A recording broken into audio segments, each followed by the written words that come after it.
man. Right here for the NXT review for the Great American Bash. If there's anything I would say on the negative side of American, it's WWE programming right now. The Great American Bash has been revised in NXT to, plain and simply, combat AEW's Fyter Fest. And I got news on everything regarding both shows. I got news on the ratings. I got news on WWE not being too pleased with Taz and his promo from Fyter Fest. And I got major news. And there will be spoilers here, bro. There will be spoilers. I will give you guys the heads up on the spoiler. If you don't want to hear what said spoiler is, then you are free to click off the video or mute me. One or the other works. Major news on a spoiler with Keith Lee and Adam Cole next week already spoiled. And the winner of said match has been leaked on the internet. I guess Taz was really right. They are really just running that fucking place right into the ground, man. Really. But I'll tell you what, like I said last night, we don't run a sloppy shop right here. This is off the script. This is your NXT review. And we will go over everything regarding the Great American Bash right here. Hit my intro, hit my music, and let's get this live stream underway, man. Right here on Off the Script.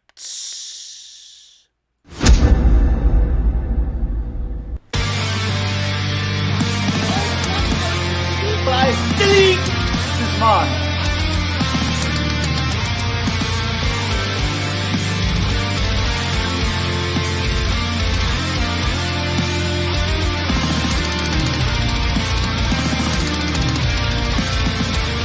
Alive with it. People still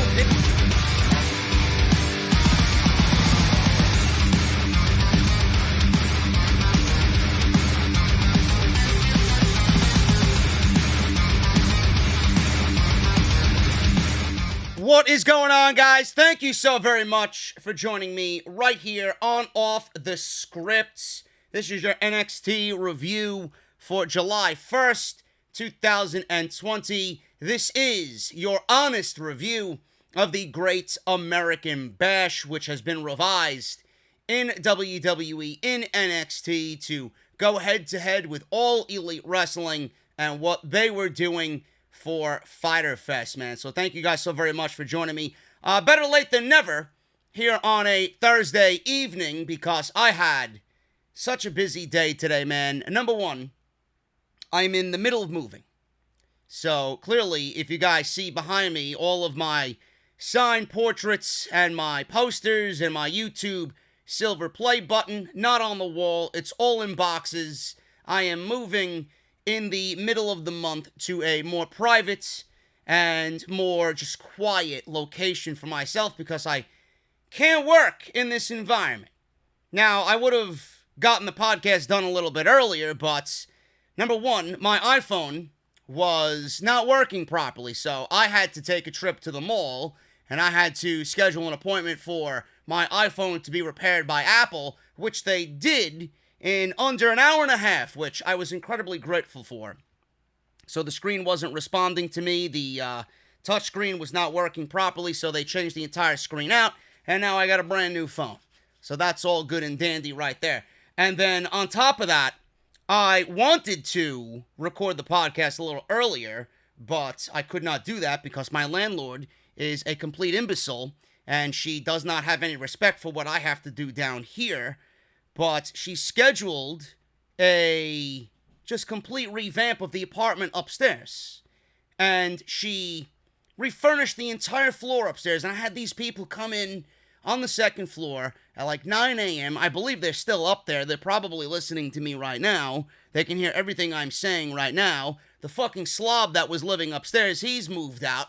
so I don't have him to worry about anymore. I'm on my way out of here anyway. But, I mean, Jesus Christ, give me fucking 24 hours notice. Give me 48 hours notice so I can get my shit done before you gotta send people up there. Noises left and right, doing all this shit upstairs. Could not concentrate, so I spent the day at the mall. And now here I am, exhausted, and I can't stand to wear a fucking mask. I had to wear a mask all day in the fucking mall. They took my temperature in Apple twice. I had my temperature taken while I was waiting in line. Social distancing. And then they took my temperature again while I was in the store. I'm like, are you fucking serious? I'm looking at the fucking security guard do this to me, and she says, thank you so much for your patience. I stood there looking like this with my fucking mask on, my off-the-script mask, by the way. Mouthmasker.com/OTS. Standing there, thank you, she says, and I didn't even look at her. I think it's fucking pathetic. I think it's ridiculous. To be brutally honest with you. The new normal, folks. It's the new normal. The normal is me shitting on WWE, and that's exactly what we're going to be doing here on the show today. And I want to thank you guys so much for joining me. If you missed my AEW Dynamite review with my good buddy Jesse, we did a great live stream last night for AEW Fyter Fest Night 1. Almost 2 hours of audio and video content for you guys, so go and check that out. Link is down below in the description of this very video. Make sure you guys follow me on social media at JD from NY206. That's on Twitter and Instagram. Thank you guys for live tweeting with me last night during AEW. I did some live tweeting during the replay of NXT, but it was way too late and nobody was really going to be interested at that point. But I did pinpoint some of the things I did like and some of the things that I did not like upon watching it back, which obviously I will go over right here on today's show. But follow me on social media, man, at JD from NY206.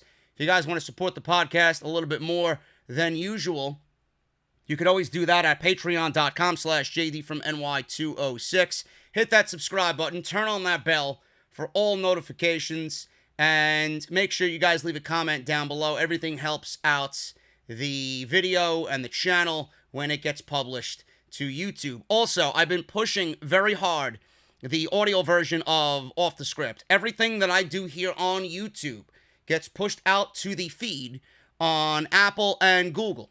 So make sure you guys go and listen. If you guys would prefer to listen to me on the go, you can certainly do that. Everything that I record here during the week gets uploaded to iTunes and to Google Play and Spotify and all that stuff. I'm on a variety of different platforms. But you guys have been kicking some serious ass, bro. And I mean that wholeheartedly. Keep it up, really. If you guys can take the time out of your day to leave me a 5-star rating on Apple iTunes, that would be incredible, man. We broke the top 20 today. We are ranked number 16 in the United States for pro wrestling podcasts, and it's all thanks to you guys. So if you can leave me a rating on there, man, I would love you. And I'm going to shout all you guys out on the podcast this coming weekend to start the 4th of July holiday.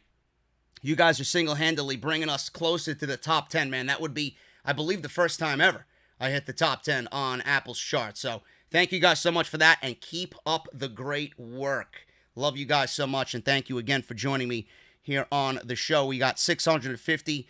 Normal. That's normal for the NXT live stream, but you guys are awesome, and I love you anyway.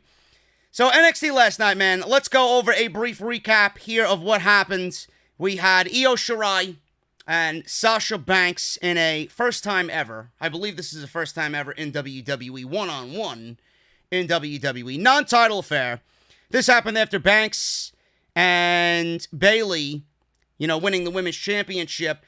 We had Io Shirai attacking Banks and Bayley following their women's tag team title defense against Shotzi Blackheart and I believe it was, who was it? Teagan Nox? I think it was Teagan Nox. So that happened 2 weeks ago, and Shirai declared that this was her NXT. And I'm loving Io Shirai right now as NXT Women's Champion. I think she deserves it, and I'm loving what's coming out of her. Bayley was in Banks' corner, and you know that there were some nefarious actions going on at ringside. And no question, I think anybody could have really booked this if you put your brain and applied it to the right creative formula. But there's no doubt in my mind that somebody's listening to me. Because everything lately, as of late especially, everything that has happened on WWE TV is becoming a reality. And there's no fucking question that somebody's listening to me. It's gotta be. gotta be someone in WWE. It might be a no-name fucking loser. It might be a bum in creative. But they're probably listening. Oh, what has JD got to say about the product today? He's a fucking asshole. But we're going to take his idea anyway. Because a lot of things that we're seeing on TV are actually happening, from my mouth to God's ears. It's ridiculous. So we'll talk about what's happening in NXT and WWE right now. Io Shirai is definitely going to have a number one contender sooner rather than later. Fatal 4-way elimination match between Mia Yim, who I'm not a fan of anymore, by the way, Teagan Nox, Candice LeRae, and Dakota Kai. 4-way elimination to determine the number one contender for Io Shirai's NXT Women's Championship. And WWE, of course, has not announced when that title match will be. Dexter Lumis, who is easily, by far and away, don't at me, by far and away the best thing on WWE television. He is fucking great. He is easily my favorite act in all of WWE right now.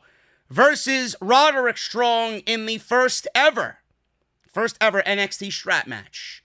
Now, normally a Strap Match is the old school way. You have your opponent strapped to you on the other end of the strap, and you touch all four turnbuckles. I think WWE went away from doing that old school method, and it's just there as a weapon to use during the match, and you got to get creative with the strap and do things with the strap here and there. WWE got rid of the usual rules for the strap match, and they have kind of made it their own. So if you guys were one of the people that liked what you seen with Bray Wyatt and Daniel Bryan at the Royal Rumble, you probably would have enjoyed what Roderick Strong and Dexter Lumis did last night on NXT. Rhea Ripley, who is absolutely at the bottom of the barrel right now as far as creative. I don't recall anybody falling farther from the apple tree than Rhea Ripley in recent memory, man. What a complete waste as NXT Women's Champion. And I don't even know if I care. Actually, I do know. I don't know if you guys give a shit. I don't know if you care or not, but if she, at all, in the future gets another shot at the Women's Championship, I swear on my grandfather's fucking tomb, I am not going to give a single iota of a shit about Rhea Ripley because of what WWE did to her in 2020. And a lot of people are saying, oh, she's young. Oh, she'll bounce back. Oh, she'll recover. Oh, she still has time. WWE has done so much damage to Rhea Ripley by taking that championship off of her because Charlotte Flair, that I don't think she'll be able to recover this year or next year. I really don't. So she's in the ring on Wednesday at the Bash against Robert Stone and Aliyah. Timothy Thatcher versus Oney Lorcan. That was a straight up fucking wrestling clinic last night. Not my cup of tea, but it was great nonetheless. And then we had, obviously, Adam Cole and Keith Lee announced. That was last week when Keith Lee beats Finn Balor and Johnny Gargano to become the number one contender for the NXT Championship. So it will be champion versus champion next week, night 2 of the Great American Bash, which was ruined. It was ruined. And I might as well get into that right now. I probably should warn you guys. If you don't want to hear any spoilers, I would say click off the video or mute me for about the next 5 minutes or so, because I am definitely going to talk about this. It is a big enough story because of what had happened and how it happened. If you guys don't want to hear the spoiler for next week, then I would suggest you mute me or shut the video off right now, and I'll give you guys to the count of 5 as I take a cold beverage break here, and then we'll get right into the news because, like I said, this is just too big to not really go over. And I really want to talk about this on the podcast today. So, give you guys a head start. 1, 2, go.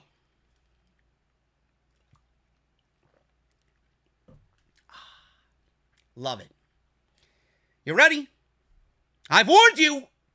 I've warned you. If you're still listening and then are going to complain later on, this is nothing but your fault. You are to blame here, okay? A major spoiler for the Adam Cole and Keith Lee winner-take-all match for next week's Great American Bash Night 2. Now, WWE, like I said, has already confirmed a winner-takes-all match between NXT champion Adam Cole and Keith Lee. That will take place on next week's episode of NXT. Now, I know, just because of who's in the ring, that this match is going to be fucking great. Keith Lee is great. Adam Cole, phenomenal.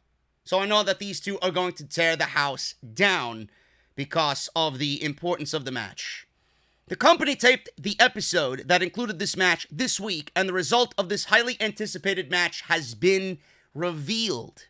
Not because WWE wanted it to be revealed, because someone in the company is obviously a fucking idiot. Now, the outcome was leaked by NXT superstar Saurav of... I don't even know if I'm pronouncing his name right. Saurav of Indus Share. You know, the two guys that remind me of a double dose of Jinder Mahal. We don't like them over here. So, he is a part of Indus Share. And in this photo that he shared on his Instagram story.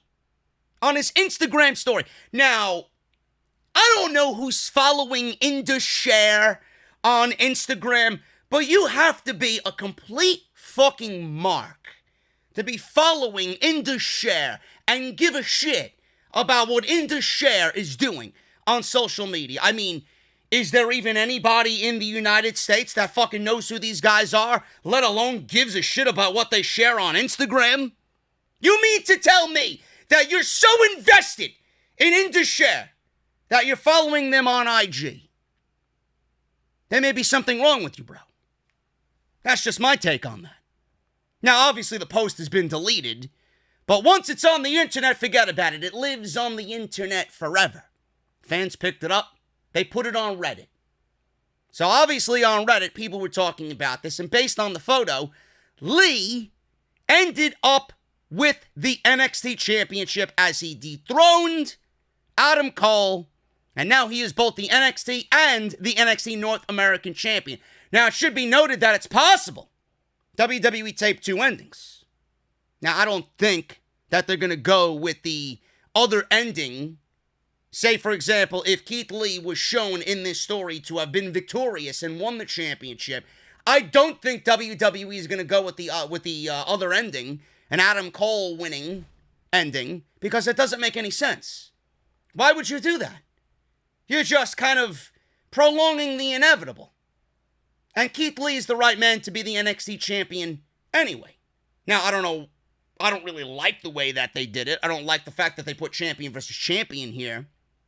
But regardless of that fact, I'm just glad that they got the creative aspect of this right and the right guy won. Now, again, it could be a situation where they tape two different endings for the match. So there's a small chance that Adam Cole actually retained the championship, but there have not been any reports as to whether WWE did that. So we don't know. They could have did that. They could have not did that. So it appears that Lee is the new NXT champion, and he is now a double champion in WWE. Okay? Now, a lot of people are asking, well, why is this the right creative decision? Folks, the simplest way for me to put it to you is Karrion Kross just arrived in WWE. To put him in a spot to challenge for the NXT Championship after beating only Tommaso Ciampa. He only had one major match with Tommaso Ciampa at TakeOver in Your House. To me, that does not qualify him to be a number one contender to Adam Cole, of all people, for the NXT Championship. All it shows is that WWE, if they like you, if you have what they look for in a WWE performer, then you're going right to the top. And that's all I see when I look at them putting Karrion Kross in that position. Now, I know people who know Kross personally. I have absolutely nothing against Kross. I'm a big fan of Karrion Kross and the entire act.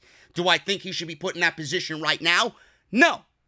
Do I think that Karrion Kross should have beaten Adam Cole for the NXT Championship?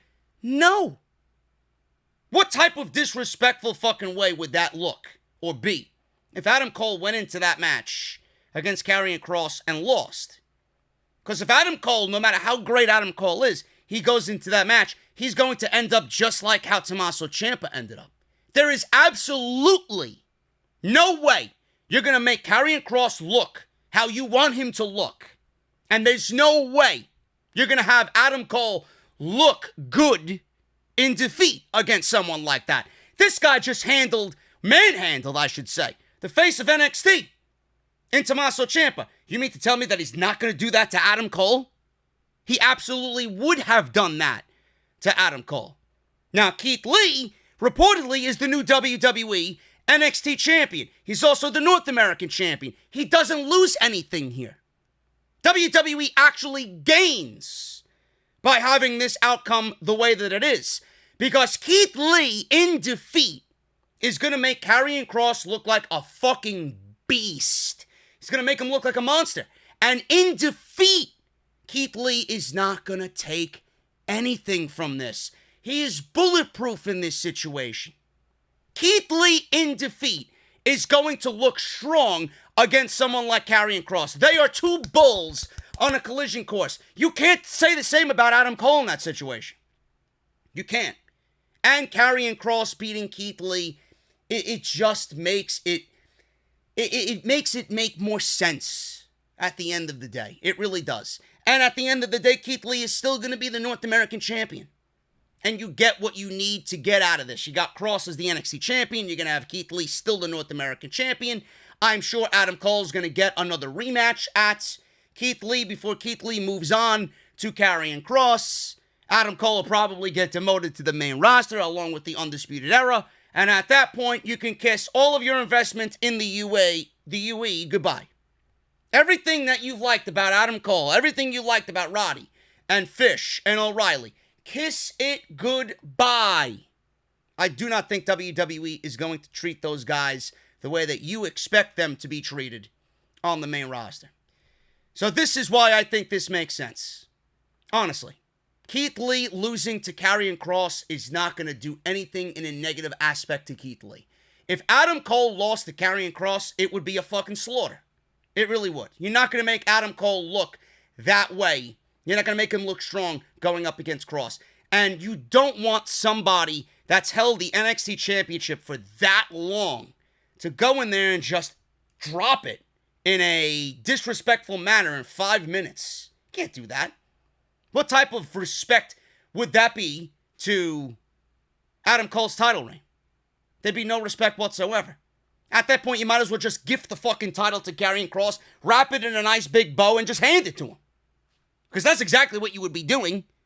At least spare Adam Cole getting destroyed by somebody who we all know is going to go on a warpath in NXT. So I'm loving this decision. I think this is phenomenal. And Keith Lee, you know, believe it or not, everybody loves Keith Lee. Everybody wants to see Keith Lee as the man in NXT. I even call for this match to happen at TakeOver Portland.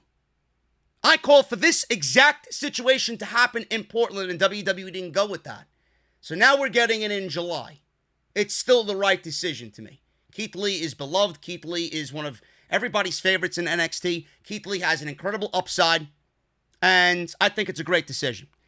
Now, with all of this happening, I do not think that this is going to have a negative effect on WWE. I don't. I honestly think this is going to benefit them in the ratings next week. And I honestly think this is going to be a situation that WWE is going to look at and beat AEW in the ratings. They're going to beat AEW in the ratings next week because a lot of people have been so invested in Adam Cole that they are going to tune in to see how he loses it, and what situation he loses it, how the match was, what the outcome was, is there going to be a rematch? There's a lot of what ifs. There's a lot of, I want to see what happens here. There's a lot of situation where you're going to be invested in it, no matter if the result was already leaked, you know, on accident or purposely on Instagram. So I feel like that this is going to work in WWE's favor because Adam Cole's title reign is a rare one. You don't want to not be a part of him losing it. You were all part of it, or a part of it when he won it, and you certainly want to be a part of it when he loses it. And the fact that Moxley and Brian Cage isn't going to be on next week's show for AEW, I honestly think that's going to drive more people to watch the championship match on NXT in that main event spot. I think this is going to be another win for NXT in the ratings against AEW. So this is going to be a great situation for NXT, and I don't think that it's going to have a negative effect on NXT as a whole as far as the ratings go. Now, one thing that I was actually thinking about was, could this have been a setup? Could this have been a setup for WWE? Could they have had Saurav do this and put it on social media for a little bit and then take it down? He's a relative unknown. Nobody really gives a shit about in their share. It would probably fly underneath the radar. It didn't, but it was on social media. It got taken down, and it gained a lot of traction earlier on Thursday afternoon. Could this have been a situation where Triple H said, you know what, let's photograph the celebration, put it on social media, leave it up for a couple of minutes, take it down, we'll generate some buzz, and maybe it'll help boost our chances in the ratings again next week, and we'll do the clean sweep with Bash at the, Bash at the Beach, the Great American Bash against Fyter Fest. They'll do a 2-0 sweep for the 2 weeks.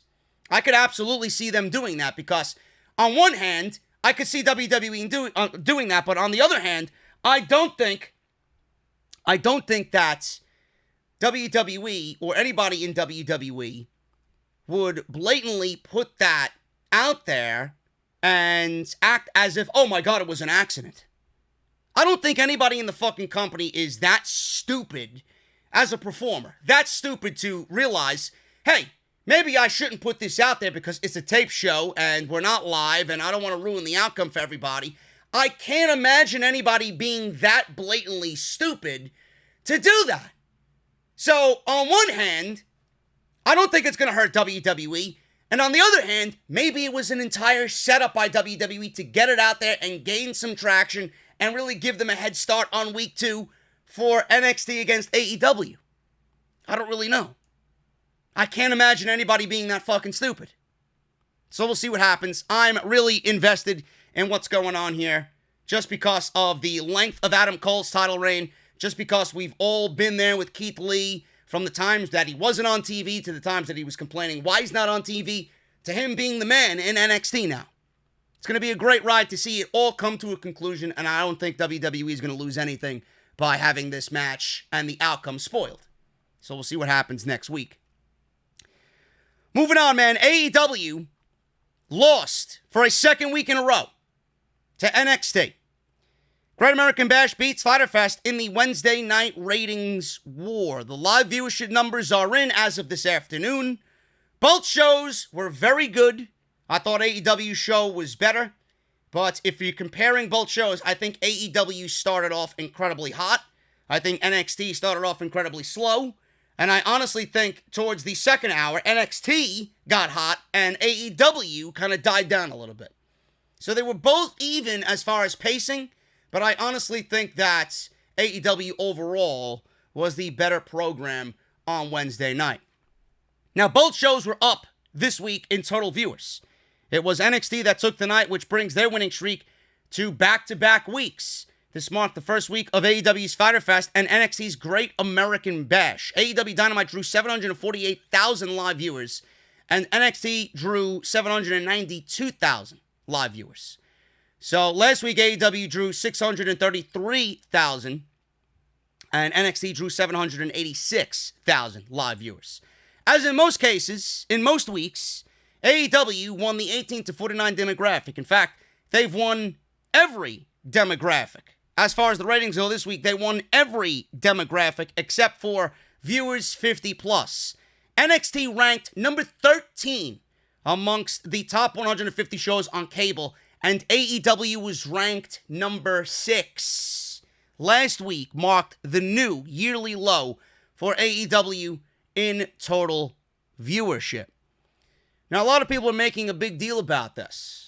I don't know why you're making a big deal about this. We got 2 great shows on Wednesday night. I find it to be incredibly hilarious that people argue about this on social media. Oh, AEW's better. Oh, NXT is better. Oh, fuck you. You're an AEW mark. Oh, go suck a dick. You're an NXT mark.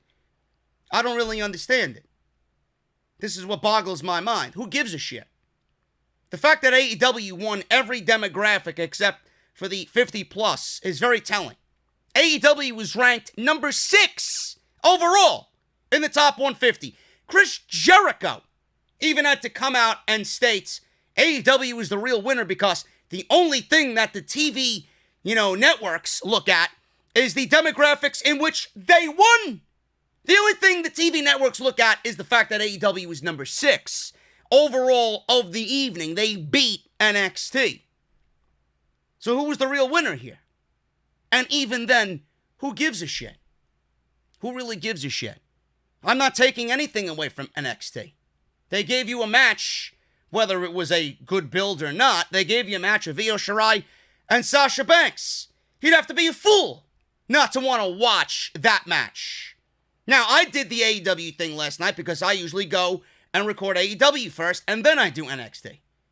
It's just a simple mathematical equation. NXT does not get as much viewers as my AEW stuff. I don't know why.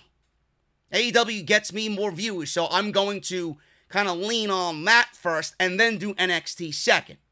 That's just the nature of the beast here on YouTube. Anything that I put NXT behind, or if I talk about an NXT topic, or I, put an NXT thumbnail on, or an NXT title, nobody gives a shit. Nobody gives a shit. The only reason why you're here is because A, off the script, B, we got news to talk about. And I know you guys want to hear my thoughts on everything that happened in the community today. I guarantee you none of you give a shit about what happened on the show last night. You're not here for that. You've seen it already. You're here because of everything else regarding WWE surrounding the company as far as news goes. But I don't really understand why people argue over this. Io Shirai and Sasha Banks killed it last night. They were great last night. Who wouldn't want to watch that? If I wasn't doing my review, I would have watched that main event over the best friends, Omega and Paige last night. It's just a simple concept that people don't grasp. They had a better main event. Dexter Lumis right now is a must-see act, in my honest opinion, in NXT. So no matter what he's doing, I'm intrigued. I am intrigued genuinely by Dexter Lumis. And he had a great match with Roderick Strong. I think before long that everybody's going to be talking about Dexter Lumis as far as his in-ring work goes. He is great at what he does. Again, I mentioned this possibly last week, I think it was, or the week before that. But I know I mentioned it. He's got tendencies of Randy Orton and The Undertaker in his act. And I don't know how you can't like him when watching him. Those things just jump out at you. So NXT, like I said, had a better second half, and that's what I think really drove the ratings and swung them in NXT's favor. But both shows were very good. Top to bottom, there was some great wrestling on Wednesday night. That's all I give a shit about. It's better than watching Monday Night Raw and Friday Night SmackDown and coming on here in front of you guys and fucking complaining for 2 hours, right? I want what we seen last night. And I'm sure we're going to get the same thing going into night 2 for both of these shows, Fyter Fest and the Great American Bash, going on into next week. So the ratings breakdown was as follows. If you guys give a shit, the viewers 18 to 49, AEW was a 0.29, NXT was a 0.22. Female viewers 18 to 49, AEW was a 0.20, and an NXT was a 0.15. That's really telling right there because AEW had one women's match. It was a very good one with Penelope Ford and Hikaru Shida for the AEW Women's Championship. NXT had 3 women's matches last night. Io Shirai and Sasha Banks, which was great. Rhea Ripley versus Aliyah and Robert Stone, which was awful. And then we got a Fatal 4-Way, which the second part of the Fatal 4-Way was fucking great, with Teagan Nox and Dakota Kai. So I'm surprised that AEW still won with females in that demographic, 18 to 49, when NXT had 3 women's matches last night out of 5. It's unreal. Male viewers, 18 to 49, AEW, 0.37, NXT was a 0.29. Viewers, 18 to 34 overall. AEW was a 0.15, NXT was a 0.10. Female viewers, 12 to 34. This one was a little closer. 0.11 for AEW, and NXT had a 0.08. Male viewers, 12 to 34. AEW had a 0.17, and NXT had a 0.12. Viewers, 25 to 54 overall. AEW had 0.33, NXT had a 0.26, And this one was a blowaway for NXT, which it usually is every single week. 50 plus. AEW had a .29 and NXT had a .40. So that was the big swing there. That's what got them to beat AEW this week. It's that viewers 50 plus. But if you really want to break it down realistically, AEW beat NXT in every category. They were ranked number 6. NXT was ranked number 13. So I don't really understand what the back and forth is on the arguing. It's a comedy show on social media. I don't really get it. I don't think I will ever get it. Now, AEW last night, one of the best segments on both shows was Taz and Brian Cage. Taz is fucking great.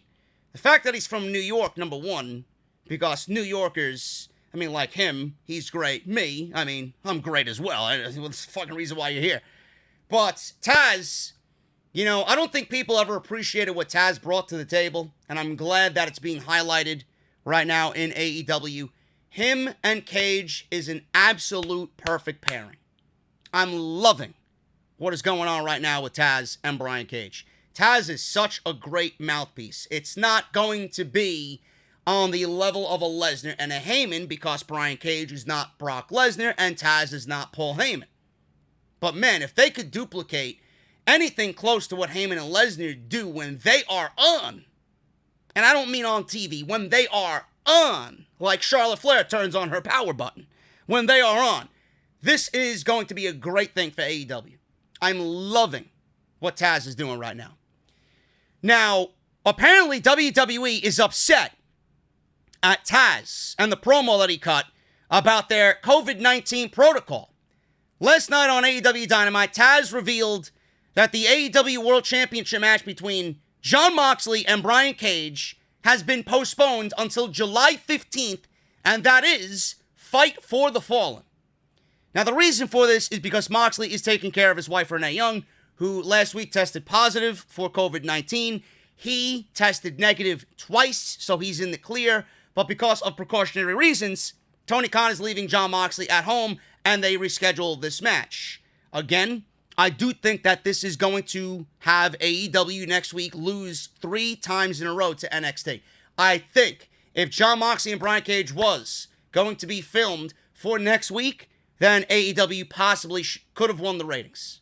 But now that it's not happening, and AEW is now giving us a tag team title match with Paige and Omega versus Private Party, maybe a possible Cody TNT Championship match, being that he defends it every week anyway, I don't think that's going to be enough to take the viewership away from Adam Cole and Keith Lee.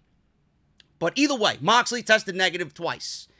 Now, Moxley has already taken 2 COVID tests, negative, but Tony Khan and Moxley decided to take extra precautionary measures, and that is why the match was postponed. Now, during the promo last night, Taz referred to Moxley's tests and said, "As you know, we don't run a sloppy shop."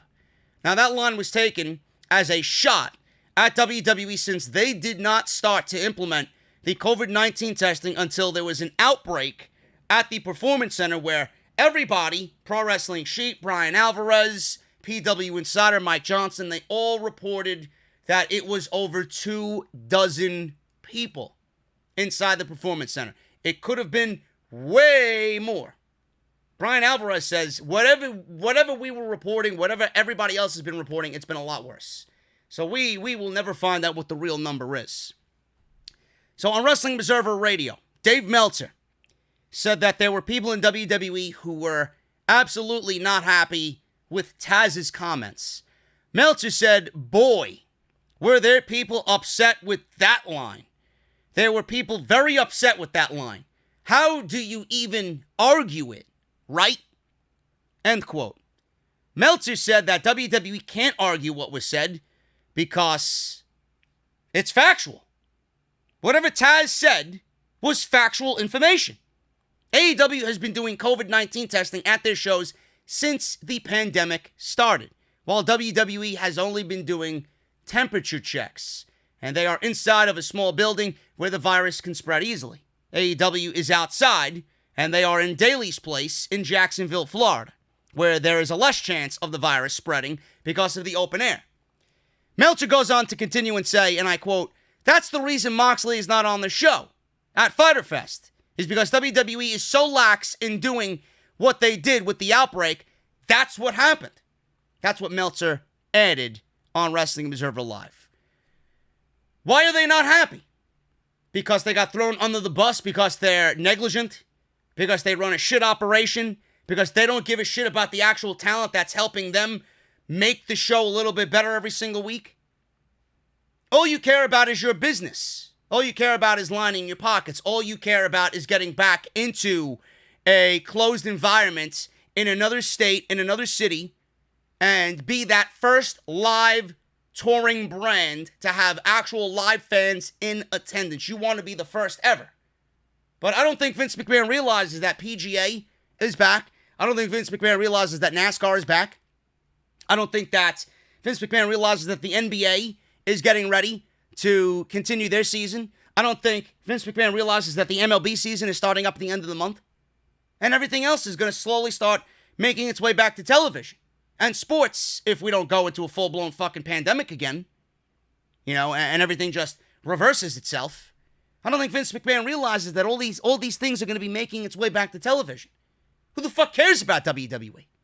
He wants it because he's stuck in his own bubble. He wants to be the first to do this, and he's putting his roster at risk.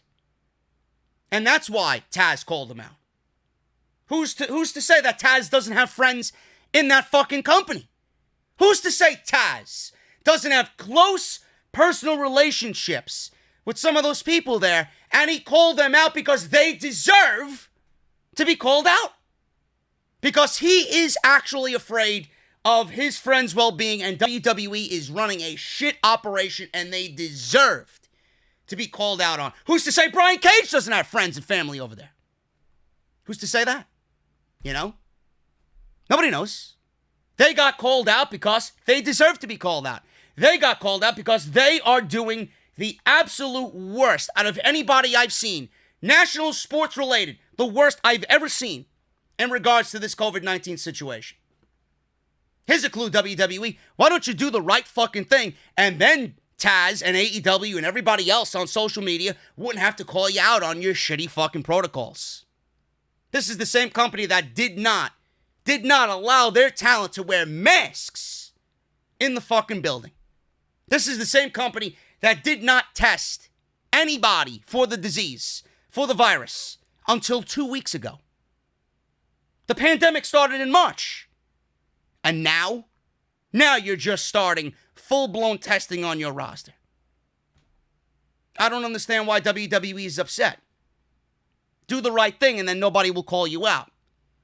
And here's another fucking clue, WWE. Why don't you stop worrying about what AEW is doing? Clearly you're watching what they're doing. Clearly you're listening to what they're saying. Why don't you stop worrying about what AEW is doing and make your own show fucking better?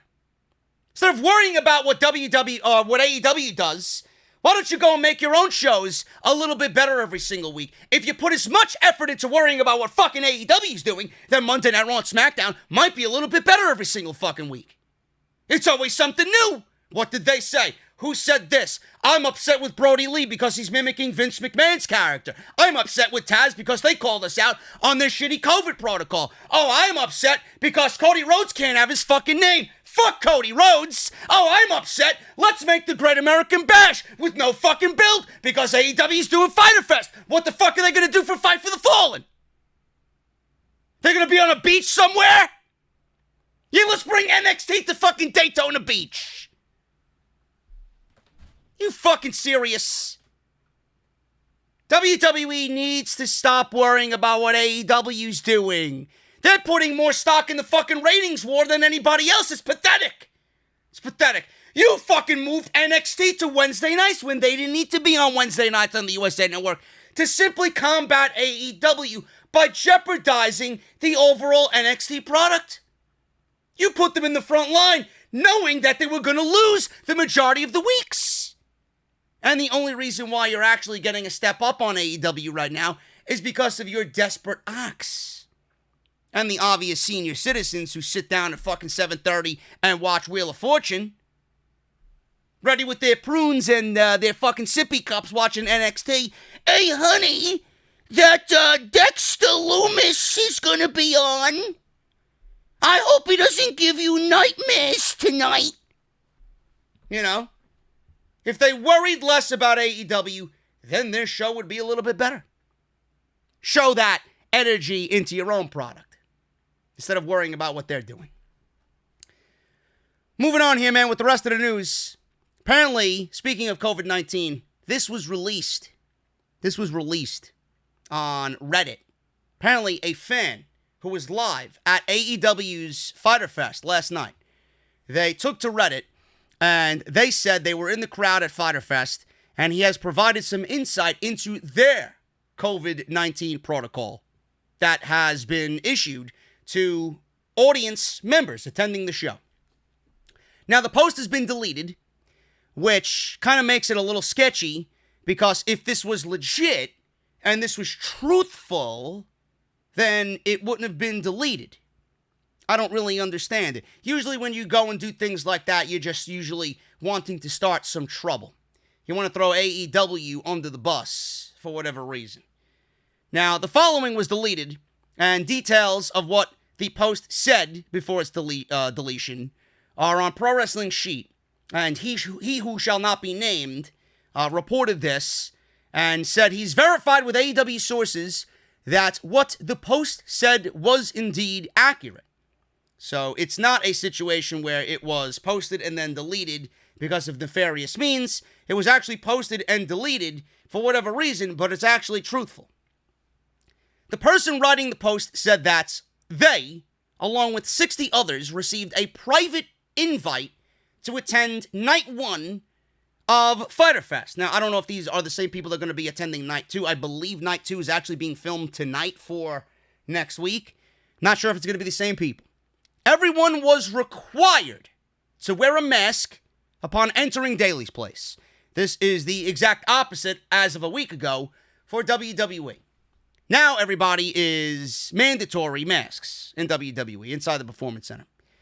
The crowd member also said they had to sign a waiver to say that they had not been exposed to COVID-19, as well as a few other related safety points.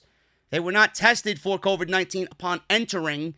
They were just given temperature checks. A source in AEW told Pro Wrestling Sheet that the crowd members were sponsors of Daly's Place or the Jacksonville Jaguars who were allowed to bring friends and family. They weren't tested because they were in the upper bowl, so were nowhere near the ringside or backstage areas. The fans said everyone in the arena was seated and social distancing from one another.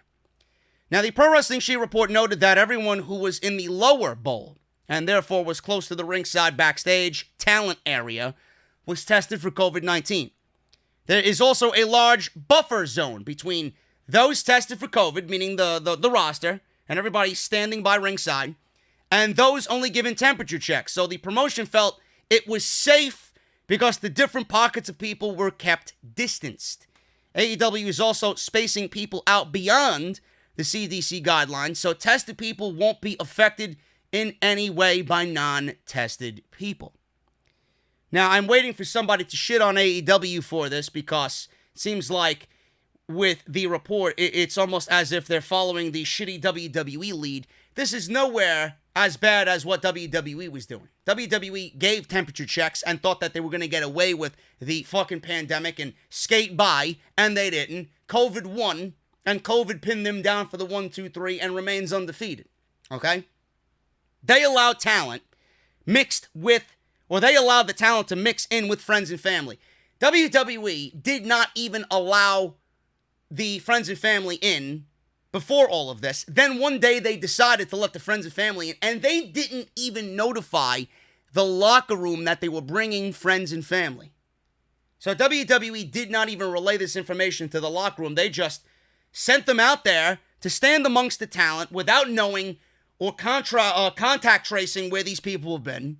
You don't know who these people are. You don't know where they've been. You don't know who they've been hanging out with. You don't know if they're sick or not or carrying the fucking virus that lives 3 or 4 days before you even show signs of symptoms. And WWE just let them in around their talent. And then, boom. an outbreak inside the Performance Center. At least with AEW, they wanted to follow every CDC guideline and even went beyond the CDC guideline, and they went about it in the safest way possible to make the show stand out a little bit more.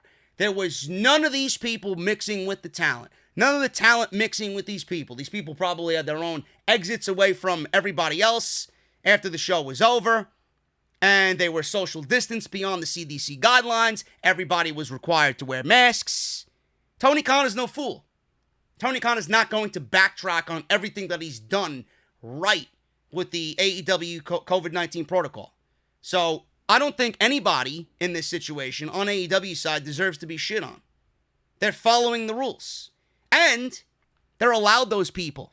They're allowed those people. They're allowed that number of people in the building. They're following all the rules.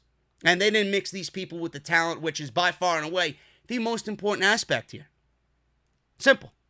So I don't want to see anybody shitting on AEW for what they did last night. This was in the news. I don't think it's that big of a deal. They didn't do what WWE did. And that, as far as that aspect is concerned, is a thumbs-up situation. Don't follow WWE's lead here. Otherwise, somebody's going to be taken down by this thing, and it's not going to be pretty. People might already be fucking planning their exit and escape from WWE. There might be lawsuits coming. Who the fuck knows? WWE is in a shitstorm right now, and they're pretending as if none of it happened. Or it doesn't exist. It's ridiculous. While I was live with Jesse last night, EC3 posted a video on Facebook, and it made its way to all of social media. Everybody's wondering what EC3 is doing, where he's signing. Is he going back to Impact? Is he going to AEW? Is he going to New Japan? Is WWE going to bring him back so that he doesn't go to any of these other companies? WWE wasted this guy like you wouldn't believe. And I swear on everything I own, nobody will convince me otherwise. WWE signed EC3 because he made a name for himself. First of all, he was a nobody, as Derek Bateman in WWE went and created the EC3 character, became a instant fucking hit in Impact, world champion. He was at the top of that fucking promotion, free agent. Obviously, he's gotten to a point where he thinks he could take whatever he's learned in Impact and, use it in WWE and be an even bigger star. Nobody will convince me otherwise that WWE seen this as an opportunity to fucking bury this kid, and they absolutely buried this guy without a care in the world. You went and made yourself into a superstar, into a known name, and a world champion in Impact Wrestling, and you left us to do that? Now you want to come home and take what you did there and use it here? Fuck you. That's exactly what WWE did to EC3. Now, if you guys aren't aware of this, EC3 sent out a warning to All Elite Wrestling after teasing a jump to Impact and Ring of Honor. He now has fans thinking he could be headed to AEW, as he sent a warning to some of the wrestlers under contract with AEW. While talking about the tumultuous state of the world climate right now, he made references to some stars such as Jungle Boy, The Elite, The Inner Circle, Hangman Page, The Dark Order, Broken, a reference to Matt Hardy, Kenny Omega, the Young Bucks, and more. EC3 is shown with the AEW logo in the background, just like he did with Ring of Honor a few weeks ago. At the end of the video, EC3 stated the following, and he said, and I quote, "There is no Omega when you are an alpha. You think for yourself, you fight for yourself, you control your own narrative. If you don't, then you're just a part of the con. You are more than elite, you are free, and they have been warned." Now, if you guys don't know what I'm talking about, I actually have it queued up here for everybody to come in and watch, and we're going to queue it up right here. Let's get this EC3 promo underway. If you guys have not seen it, I took it for you guys, and let's see what he says here. EC3 cutting a promo on AEW.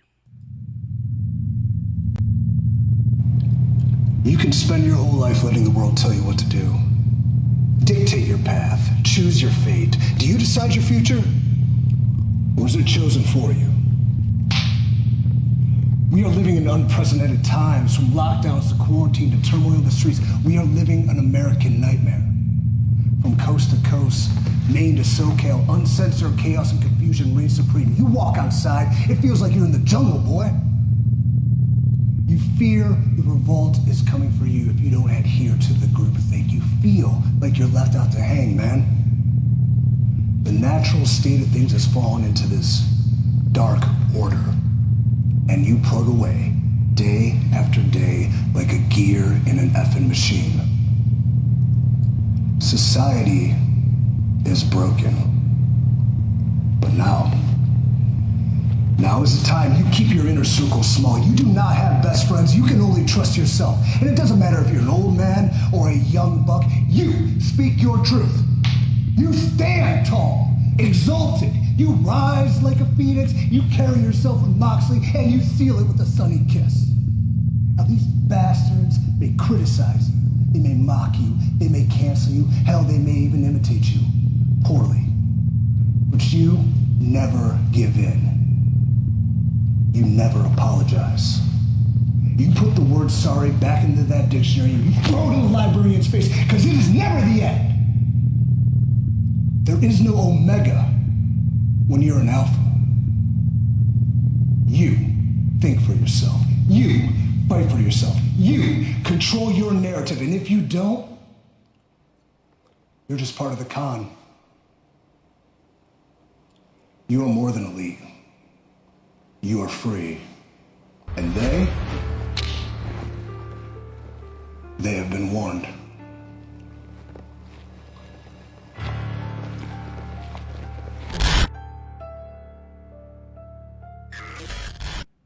First of all, bro, you gotta get yourself one of them lapel mics. He sounded terrible. The promo was fine. The look of the promo was great.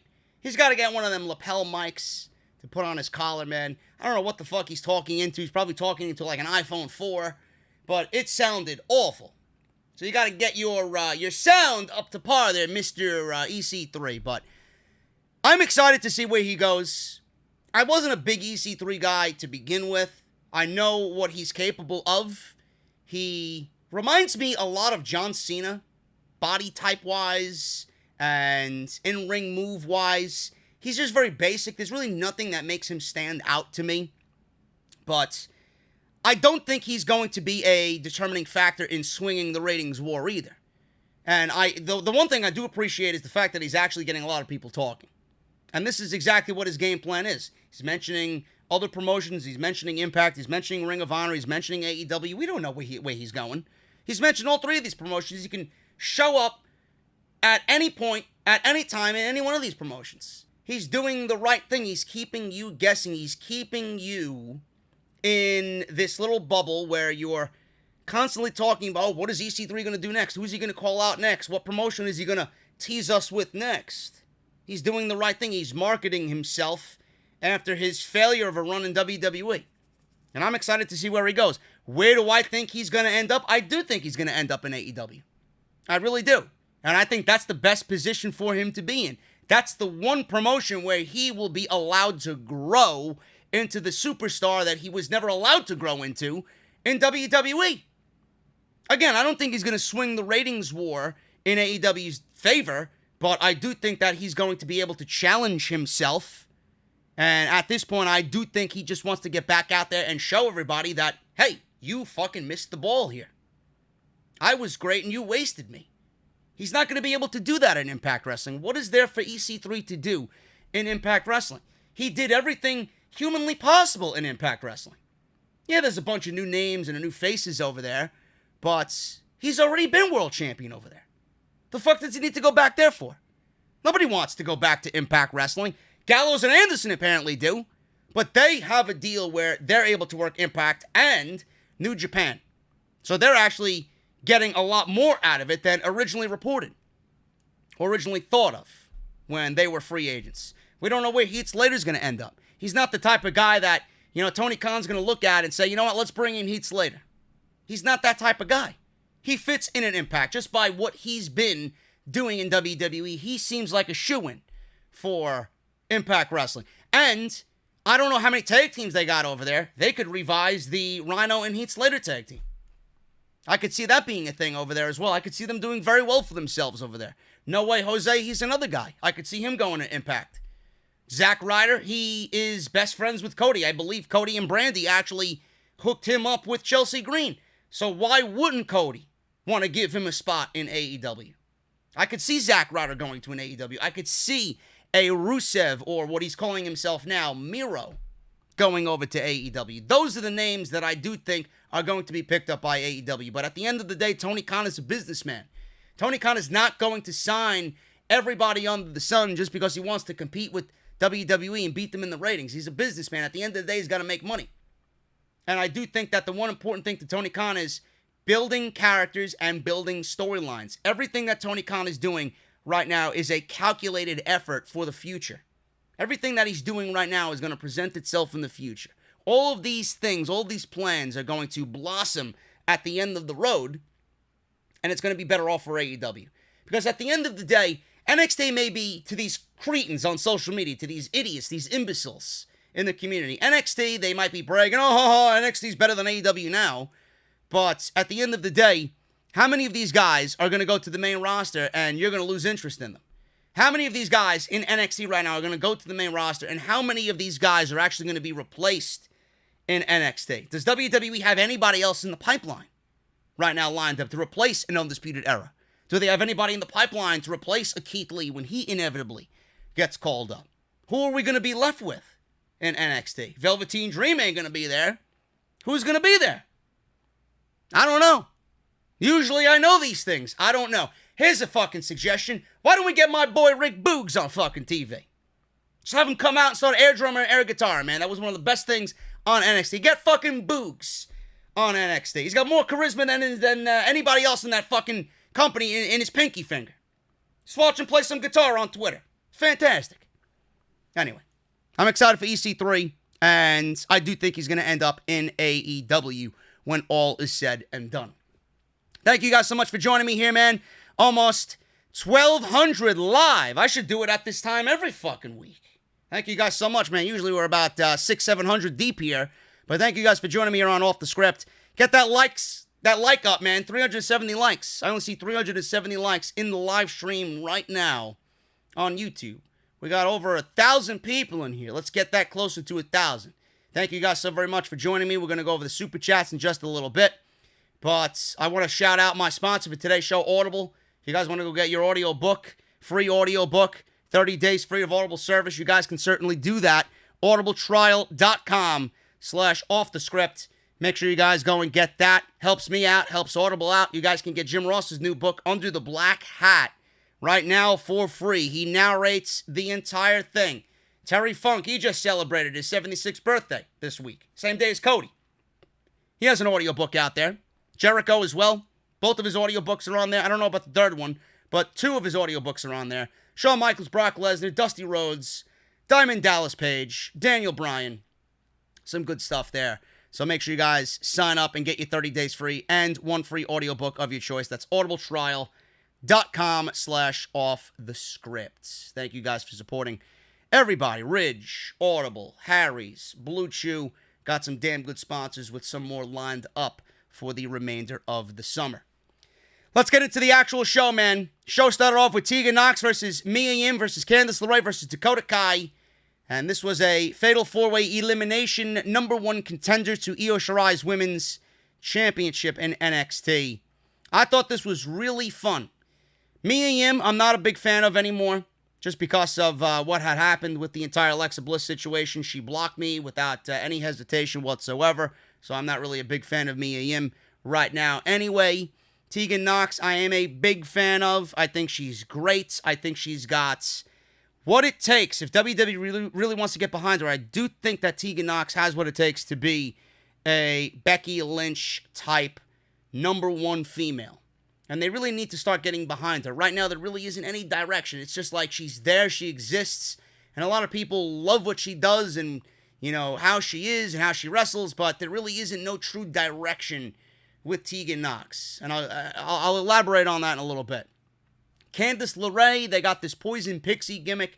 I think it's great, but as of last night, you can see that Candice LeRae and whatever she is doing right now in the women's division does not really mean NXT Women's Championship.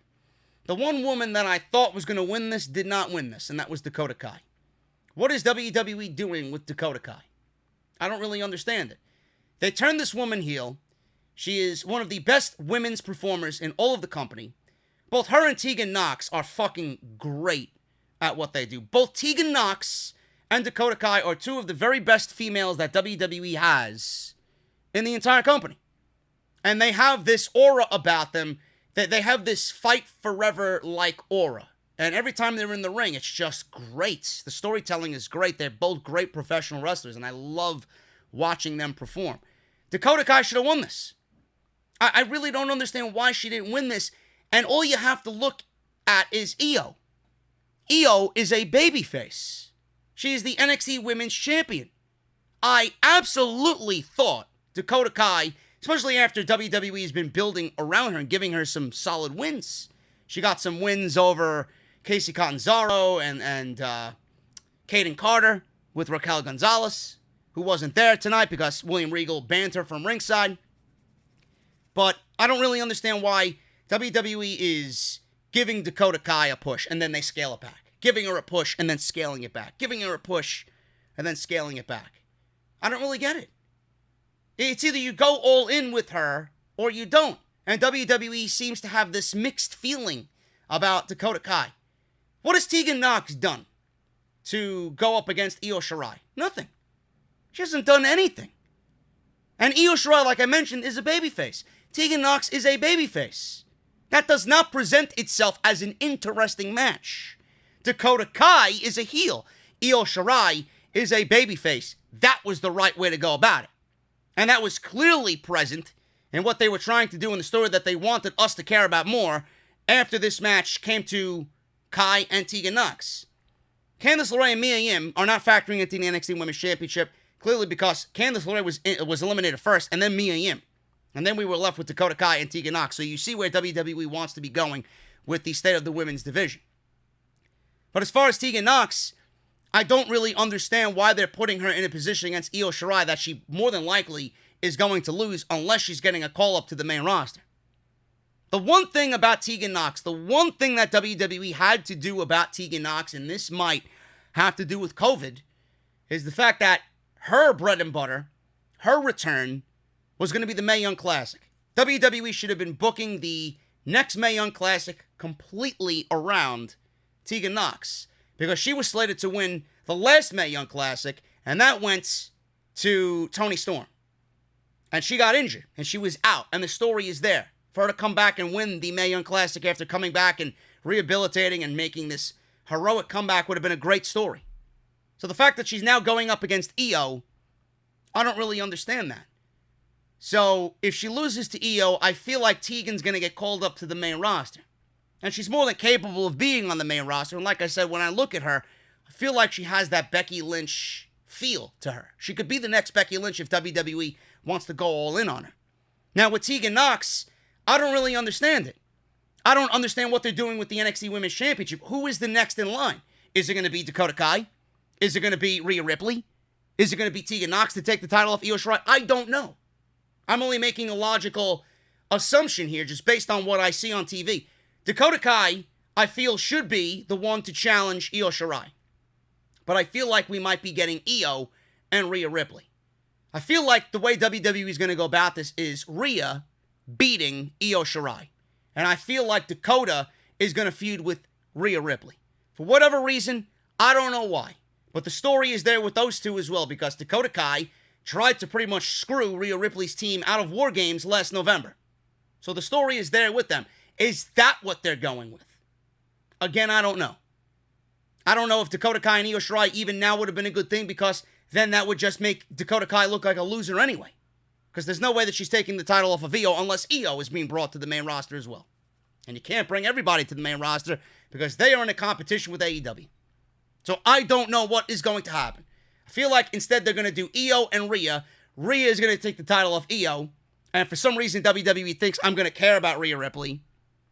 And then Dakota Kai is going to factor into that and take the title off Rhea. Or maybe we get Candice. I don't know. I don't know what they're doing with Dakota Kai. It's just very confusing to me. I personally did not expect Teagan Nox to win this thing, but she ended up winning anyway. But the thing with Teagan Nox is she doesn't really connect because there's nothing about her that resonates, you know? She's great. She looks great. She's fun. She's a great wrestler. She's got that Becky Lynch vibe to her, but there's nothing that really jumps off the page. Meanwhile, you see Dakota Kai just enhancing her act week by week by week. And Raquel Gonzalez, adding Raquel Gonzalez. I fucking hated it. I didn't understand it. And now I love it. I think they're an unbelievable pairing. And all of a sudden now we're looking at Dakota Kai yet on the losing end of things when she should be in contention for the Women's Championship. I don't know. But Teagan Nox wins. I don't know when we're getting this match with Io. Could be a while. It could be a while. We could have Rhea take the title off of Io, and then Teagan gets a shot at Rhea, which would be a rematch from their Mae Young Classic match. So, I don't know. WWE has a few different ways that they could go about this. It's going to be fun to see. Damian Priest called out Cameron Grimes in an interview. I love Cameron Grimes. I think he's unbelievable in the ring. The gimmick is another story. Keep the microphone away from him. I just don't get it. I have not been a fan as of late. Priest, on the other hand, is awesome. He's come a long way, and that match with Finn Balor at TakeOver in Your House was just great. I even said it then. Imagine that in front of a packed house in a full arena, no COVID. They would have tore the fucking house down. Damian Priest does not get the credit that he does, or that he deserves to get. He is so great at what he does. He is the new type of big man that I want to see. He's in that Wardlow, Luchasaurus type group. And he's just great at what he does. So I can't wait to see more of Damian Priest. He's coming a long way in NXT. I was worried about Damian Priest because it just felt like he was in the middle of nothing. I felt like he was being used more as an enhancement talent on NXT than anything. And now it seems like they're going all in on Damian Priest again. What that means, I don't know. That could mean him and Keith Lee for the North American Championship at some point when they kind of start building him up slowly but surely to get him back to that point again. I don't know. But he was interviewed backstage and he pointed out all the mind games that Grimes had been doing to him with all the antics that Grimes has been doing. And I kind of expected this to be on the Great American Bash. I wasn't sure if they were going to do it, but I think that next week they did announce Grimes versus Damian Priest on night 2 of the Great American Bash. So that should be good. And Damian Priest obviously should go on to get the victory there and enhance himself on Wednesday nights. Timothy Thatcher versus Oney Lorcan. I thought this was great.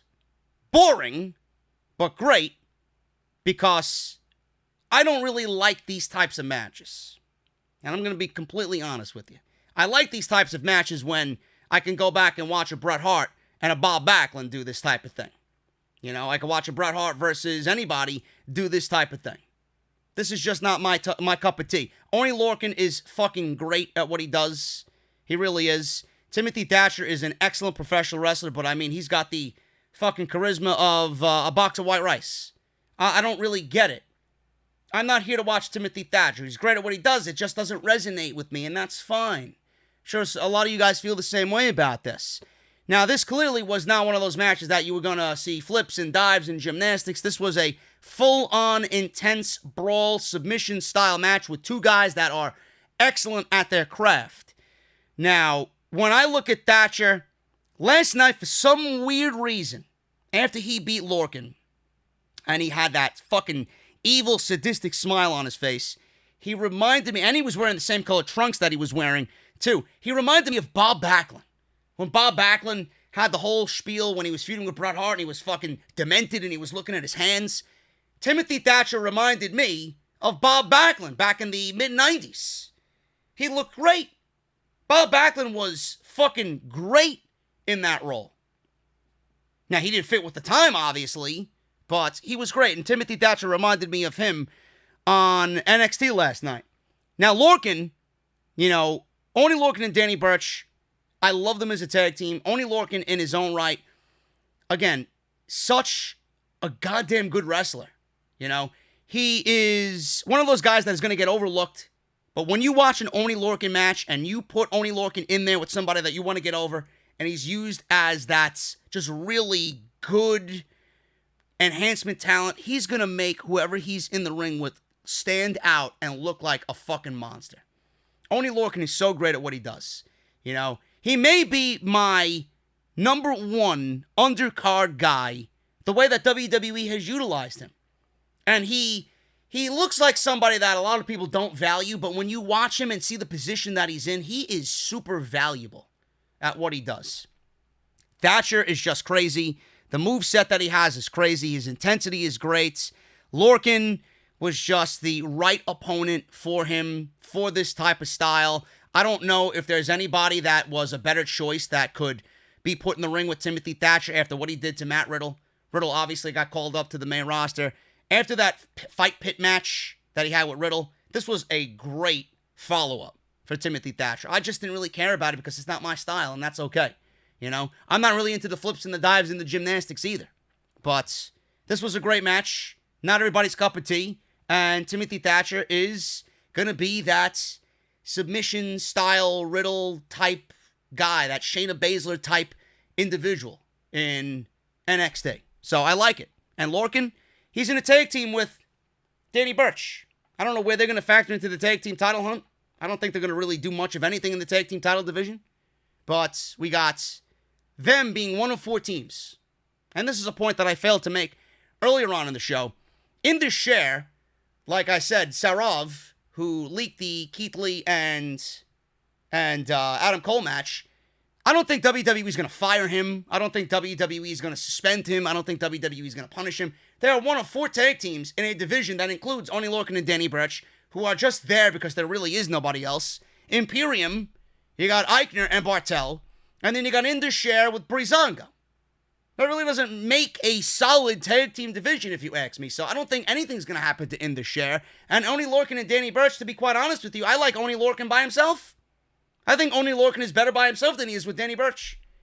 But this was a great match. You either liked it or you didn't. I was in the camp that didn't like it too much, but I appreciated both men and the efforts that they went through on NXT. Rhea Ripley and Aliyah, Robert Stone. This is a story I just don't give a shit about. I don't give a shit about Rhea Ripley. I don't give a shit about Robert Stone. There was a rumor going around in the community that Robert Stone and the character that he's playing is a knockoff of a Tony Khan. They're making fun of Tony Khan in NXT. I don't think that's the case. I see the similarities there with the side-by-side pictures that I seen on it on Instagram and Twitter today. I don't think that's the case whatsoever. The fact of the matter is, there's nobody in this community that's going to convince me otherwise. Vince McMahon has his pinky toe dipped into that NXT pool just a little bit. Vince McMahon has his fingerprints all over this fucking angle, all over this storyline, all over this Robert Stone, Aliyah, Rhea Ripley shit. You're not going to convince me otherwise. Triple H has been in charge of NXT for 7 years plus. I know for a fact that no matter what Triple H has done in his storied career, he doesn't bring that to NXT. There's no doubt in my mind this is all Vince McMahon. I would never expect Triple H to do this type of storyline in NXT when NXT has been so against everything that this storyline represents. And how bad does Rhea Ripley look? Honestly, this may be a situation where WWE is trying to get her in a situation to just keep her on TV. Maybe help her or have her help Aliyah come a long way. You know, I don't know what the fucking Robert Stone storyline signifies at all. It's just fucking garbage. Some people were telling me that this could be Shawn Michaels. I don't even think this is Shawn Michaels doing. I really don't. Triple H and Shawn Michaels have been directly responsible for Johnny Gargano and Tommaso Ciampa and their storyline over the last 2.5 years. I don't think that they would look at this and say, you know what, this is right for NXT. Now, the one guy I do see this just kind of revolving around, besides Vince McMahon, is Road Dogg. I could see Road Dogg being a creative writer, because he's done shit like this on SmackDown. He's done this fucking terrible garbage on SmackDown before. I could see Road Dogg, because he's in with Triple H, he's in with Shawn Michaels. I could see Road Dogg doing this type of thing and kind of getting in H's ear. Hey, why don't we do this? Maybe Triple H and Shawn Michaels don't want this, but Road Dogg is so high on Robert Stone that he wants to get Robert Stone, and Triple H gave him something to do on the creative team. How about we get Robert Stone on TV? I like this character. I think he's got a lot of potential. I don't know. But this storyline is everything that NXT is absolutely against in every sense of the word. It is fucking terrible. And how terrible does Rhea Ripley look? every single week, I look at Rhea Ripley and I think to myself, holy shit, did that outcome at WrestleMania just it was amplified. Every single week, that outcome becomes worse and worse, giving that title to Charlotte Flair. I don't know what good this did for the women's division, for NXT, for Rhea Ripley. I don't get it. Now Rhea Ripley was supposed to beat Charlotte Flair. Now Charlotte Flair is not factoring into anything NXT or Rhea Ripley related. It was just there to exist at WrestleMania. Now Rhea Ripley is on the reset. She's on the rebound, and I don't know when or if she's going to get another women's championship match. And if she does, and if WWE somehow builds her back up again for us to care, are you even going to care at that point? I know I'm not. I could not give a single shit about Rhea Ripley. And that is all WWE's fault. She's young, yes. She has enough time to bounce back from this, yes. But will she? That is an outcome, that is a creative decision that could haunt her for years and put her in a situation with a lot of fans like me that know she should be somewhere higher, but isn't because of what WWE did at WrestleMania. And this isn't helping her cause at all. This is just keeping her in the mind and in the eyes of everybody on TV, and it's not necessarily good. And you mix all that has happened so far with that creative decision, with this terrible storyline, and the fact that she should be doing more, I don't think people are going to be in a situation that they're going to want to see Rhea Ripley on TV. Because I know I'm not. And I know you guys feel the same way. Rhea Ripley wins, and this is below Rhea Ripley. They made a major, major mistake by taking that championship off of her. Strap match with Dexter Lumis and Roderick Strong.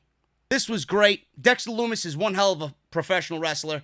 I mentioned this a couple of times. He has these little nuances about him that kind of remind me of Randy Orton and The Undertaker.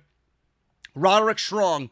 And this is going to be a thing moving forward with everybody that feuds with Dexter Lumis. Roddy is doing it the right way.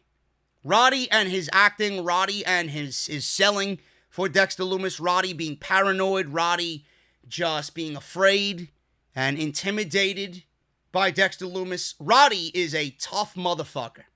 And the fact that he's playing it so well is going to be a beautiful foundation for everybody that feuds with Dexter Lumis after Roderick Strong. And Roddy's doing it right. This was a great match. The strap match is something that I really appreciate. It's just a hard-fought match. And you got two guys here that go out there and literally give everything they got every time they're in the ring. Lumis is great. Roddy, you know how great he is. It's just a nice clash of styles between these two. And I love the one thing out of all of this. We all know how great Dexter Lumis is. And Roddy and his acting just was on another level. I think he's done a great job at playing that paranoid character in this Dexter Lumis storyline. I don't know where it goes from here. I don't know where Dexter Lumis goes from here after he takes care of the Undisputed Era. But he's got that must-see factor to him. And the one thing that stands out about Dexter Lumis is how great he plays his character, how even if you follow him on social media, the guy does not break a smile. The guy has not said a fucking word on NXT TV, and it needs to stay that way. But the one glaring thing about Dexter Lumis is we all know how great he is. I'm so glad he's getting TV time. But the one glaring thing about it is I don't know how fans are going to react when they see Dexter Lumis live in person again. Is he going to be a heel? Is he going to be a babyface? Right now he's being portrayed as a babyface because he's feuding with heels in the Undisputed Era. But what is the reaction from the crowd going to be about Dexter Lumis? If you guys remember when you first seen Dexter Lumis in the Breakout Tournament, you seen him and he commanded your attention. He was so fucking creepy and so bizarre that there was sheer silence at Full Sail University. And I wonder what that reaction is going to be. Now that he's been on TV and people have seen what he can do and how good he really is it going to be different? Is it going to be a more open fan base? So they're going to take to Dexter Lumis, or are they going to be kind of taken back and just creeped out by this guy's just level of intensity and the level of devotion he has to his character? I don't know. That's the one thing I am looking forward to most. How the live crowd reacts to Dexter Lumis. This guy's got so much upside. I said it once, I'm going to say it again. The best thing on NXT TV. And this was great. Definitely, listen, he had a better match with Adam Cole. I don't know when that match happened. Last week or a week or two ago. I don't know when. But This was not the best match we've seen out of Dexter Lumis, but it was solid, and I can't wait to see more out of him. Simple. Santos Escobar, and we got Legado del Fantasma. Apparently, he's got a new stable. That's the new stable name. Escobar hit the ring with both of his two lackeys, essentially cutting a very plain and generic promo here on the status of the luchador. Drake Maverick interrupted. Maverick showed up in a neck brace. He immediately ripped it off and charged, only to get beaten down by Joaquin Wilde, and Raul Mendoza. Breezango saw enough of this and came down to help Drake Maverick, so we got a 6-man tag next week with Legado del Fantasma against Breezango and Drake Maverick. But I like this storyline where it's going. I like the premise of Escobar kind of shedding the generic look of a luchador, and I would love if WWE really enhances that. Have him go after all of the traditional luchadors and kind of signify that there's a new state of the luchador in WWE. This is what the luchador in 2020, the luchador of the modern pro wrestling era, needs to be. The old guard is dead. This is my vision of the luchador. I like that. I really, really like that idea in regards to Santos Escobar. Now, the one thing about him, I didn't really give a shit about him with the mask. I'm still not too keen on the name. It sounds very generic. It sounds like something out of Breaking Bad, you know?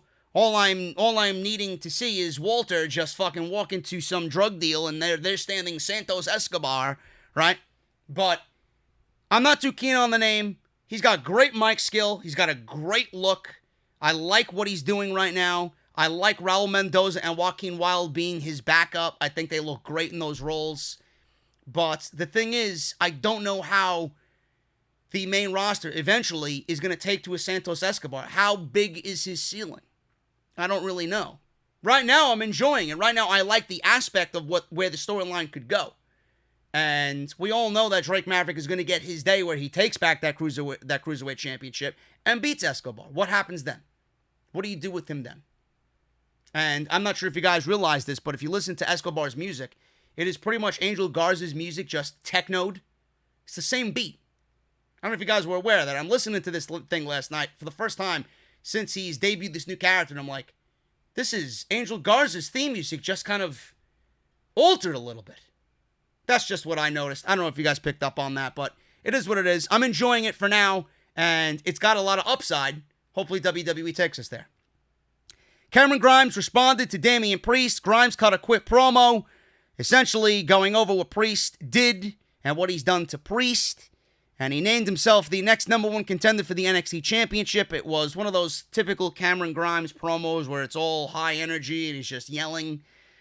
And it seemed odd that in this promo he really didn't acknowledge Priest. And I think he's just out there acting like a fool. And he's going to get what's coming to him, because when you slash someone's tires like he did Damian Priest's tires on his car, you know you're going to get your ass kicked. And that's exactly what's coming.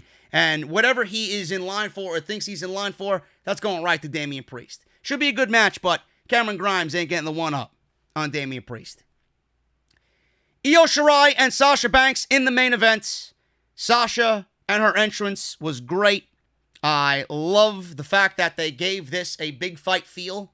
First time ever one-on-one, they gave it a big fight feel. They had that special intro and that entrance in Full Sail University. I love that. Io is just great. I'm so happy to see her finally at the top of the mountain in the women's division in WWE. Just so good. And this was a no-brainer. I think everybody watching the show last night knew what these women were going to do. I think even the days leading up to it, you kind of knew what they were going to do, how good this was going to be. You put Io in the ring with Sasha and you put Sasha in the ring with Io, you know you got magic made. Okay? Now, the thing is, I love watching Sasha work, and I don't see this Sasha on the main roster. I don't. This is the Sasha that we all knew existed. And all you need to do is put her in the ring with somebody like Io. It's great. Now, the one thing that I did not like about this entire situation, is the fact that Sasha pinned Asuka on Monday Night Raw. Clean. No interference. Regular tag team match, mixed tag team match. Sasha pinned Asuka clean on Monday Night Raw. I questioned it then. And now I question it now. Because I knew exactly what WWE was going to do, and they did exactly what I said they were going to do. There was no way that Sasha was going to lose this match to Io. There's no way Io is going to lose this match. So you know for a fact that's either going to be Bayley or it's going to be Asuka. And it ended up being Asuka. And it was exactly what I thought it was going to be. Asuka spits the mist in Sasha's face. And that part I loved. I loved the mist and the fact that Sasha, I don't know if you guys picked up on this. I picked up on this.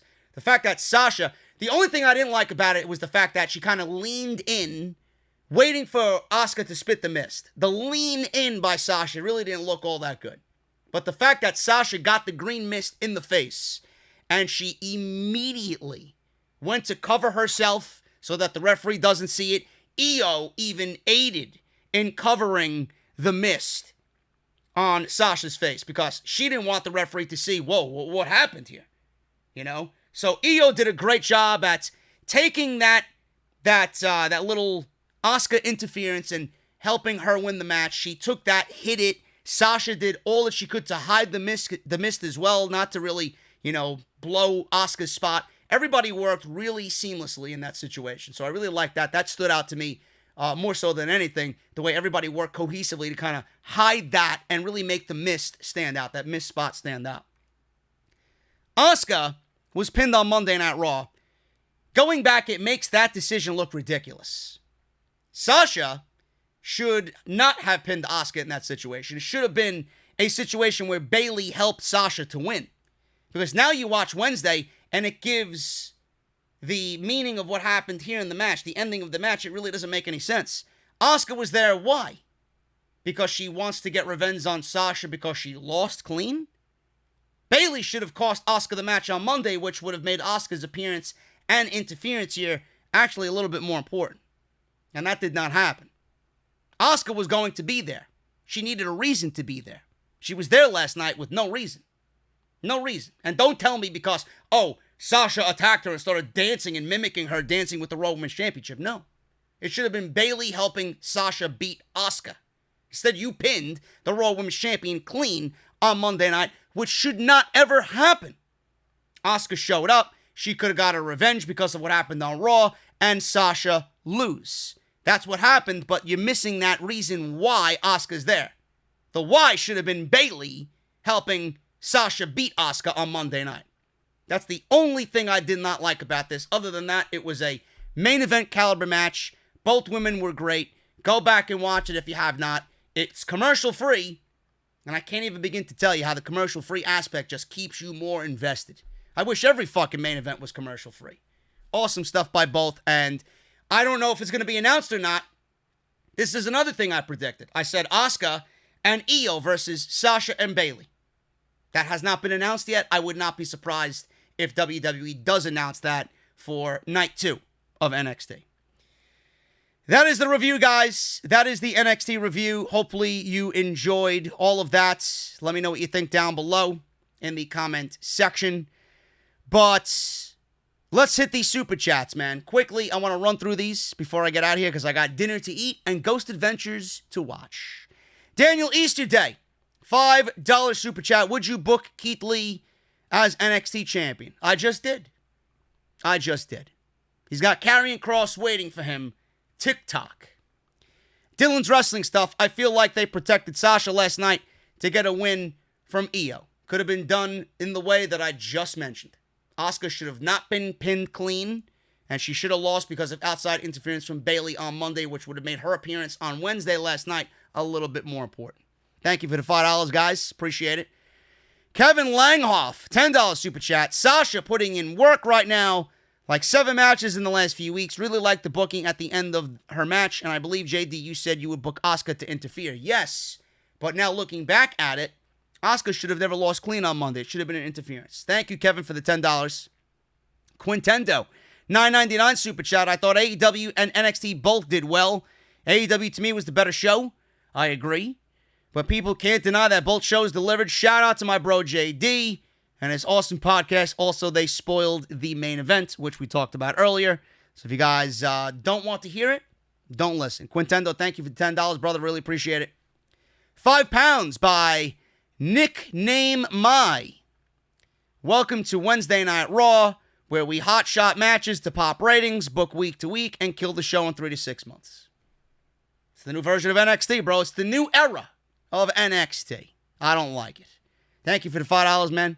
Ulysses, we got two $2 super chats. You think it'll be cool? Io and Asuka team up? And what happened to Kairi Sane? I got news on Kairi Sane on Friday, on Off the Script. And Asuka and Io, I do think that they announced that match at some point before Extreme Rules. Mr. De Jesus, $5 super chat. Why most people can't see that you're the messiah of the community, bro. Keep spreading logic and common sense. I feel you. I'm moving too. I hate moving, man. I really do, but I'm looking forward to this one, and it's going to be better off for me in the end. No question. Gus, $5 super chat. Oney versus Thatcher. In my opinion, match of the night. Love the old school style. We don't see much these days. I get it. It's not everybody's cup of tea. I thought both excelled, and they're both masters of their craft. I just don't really like to see. I don't really like seeing that type of stuff nowadays. I really don't. But you show me anything from when I grew up in that manner, I'm all for it. I just can't really invest myself in a Timothy Thatcher. I didn't know much about him before he came to NXT, and I really don't get it now in NXT. Ulysses, $5 super chat. I don't think it'll happen, but a Black Lotus triad stable of Asuka, Kairi, and Io dominating the women's division would be the best for them. I don't see that happening. I think Kairi's on her way out, and Asuka is the Monday Night Raw Women's Champion. So unless Io shows up on Raw, I don't see that happening. Gus, $5 super chat. Strong versus Lumis. Honestly prefer the old style strap match when you have to touch all 4 turnbuckles in succession to win the match. As do I. I think it gives the match purpose, but that's just me. Thanks, Gus, for the $5. Bradley, $2 Australian. The lesson is Sasha draws more than Charlotte. There you go. Speaking of which, I don't know if you guys noticed, but Tom Phillips mentioned Charlotte in something. I don't remember what it was in regards to. And I said to myself, hearing him mention Charlotte, why they always have to mention Charlotte when Charlotte doesn't even have anything to do with the match? Charlotte has nothing to do with Io. Charlotte has nothing to do with Sasha right now. Why are you mentioning Charlotte Flair? I don't really understand it. But yes, Charlotte is much more of a draw or Sasha, rather, is much more of a draw than Charlotte Flair. Ulysses, another $5. I want Sasha to win the Raw title, but I don't want Asuka to drop it so soon. I'm so conflicted, but if the end game is unifying the women's division, cool. Ulysses, brother, it's not going to happen. I've called for it for, what is it now, 4 years? Not going to happen. JD, great show as always. Just got my Manscaped as well. Too bad I'm not sponsored by them anymore. P.S. What happened to Mario Kart? No more Mario Kart because YouTube is not the same as it was. And Manscaped is not sponsoring me. But I hope you enjoy your Manscaped. Thank you for the Canadian $10. Horatia. Awesome. Thank you so much, man. Jasmine Gilmore becoming a new member. Thank you. $2 super chat. Who do you like more between Tessa and Sasha? Sasha. Tenorio, 128, $5. Do you drink any Scotch whiskey? If so, what do you prefer? I don't. I'm strictly craft beer. Prodigy, $5 super chat. What's up, JD? The PSN is just like the YouTube name. When you want to link up on Destiny, let me know, bro. Wanted to pick your brain on wrestling for years. I have not logged in today, but we'll see, bro. I'm not making any promises. I don't really like anybody. I don't really like adding anybody new to my PSN because of situations that happened in the past. And I don't deal with the amount of trolling that people just kind of find funny. So I don't really like adding anybody for that specific reason, but we'll see. I'm not making any promises. $20 super chat by George Isaac. You may have stated this before, but I missed it. Who do you think will win the winner-take-all match next week? Keith Lee's the right guy. Keith Lee, because Keith Lee and Cross makes much more sense than Cole and Cross. Thank you for $20, George. That is a beast donation. JP, 5150. Great American Bash was okay. Loved the main event. Sasha and Io was absolutely fantastic. Everything else was just there. Sorry for the late arrival, JD. But JP, thank you for the $5, brother. Always good to see you in the chat. Quintendo, $3.99 an extra chat, JD, because your show is fantastic. Thank you, brother. T-Dog, $2. Thank you for the donation. $5, a little extra for JD with a question as far as NXT goes. Says Prodigy, what do you think of the future of NXT? Will it die with Vince slightly in charge? If he doesn't get in charge, or if he doesn't continue showing main roster influence on NXT, yes, it will survive. But as Vince slowly starts to integrate himself into the product, it's becoming worse. You can see it. I don't know who's watching the show and thinks it's the same, but it's not the same. NXT is not the same NXT that we've seen. You could even go back to October, November. It's not the same NXT. And I don't mean COVID. I mean, it's just not the same show. Booking is not the same. Logic is not the same. Rushed angles and rushed storylines. There's no build. NXT was built on storyline. NXT was built on long-term booking. We have not seen any of that in recent memory. It's all hot shot, week-by-week booking. The booking is reminiscent of what we see on Raw and SmackDown. That's not NXT to me. And the Robert Stone, Aliyah, Rhea Ripley shit is not NXT to me either. You're never going to convince me that Triple H wants this on his show.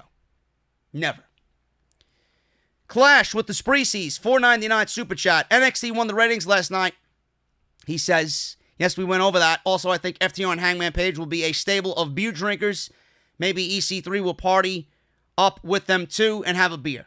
I don't know what's going on with that, but FTR, I do think, is going to be in a revised version of the Four Horsemen in AEW. When we get there, I don't know. When it happens, I don't know.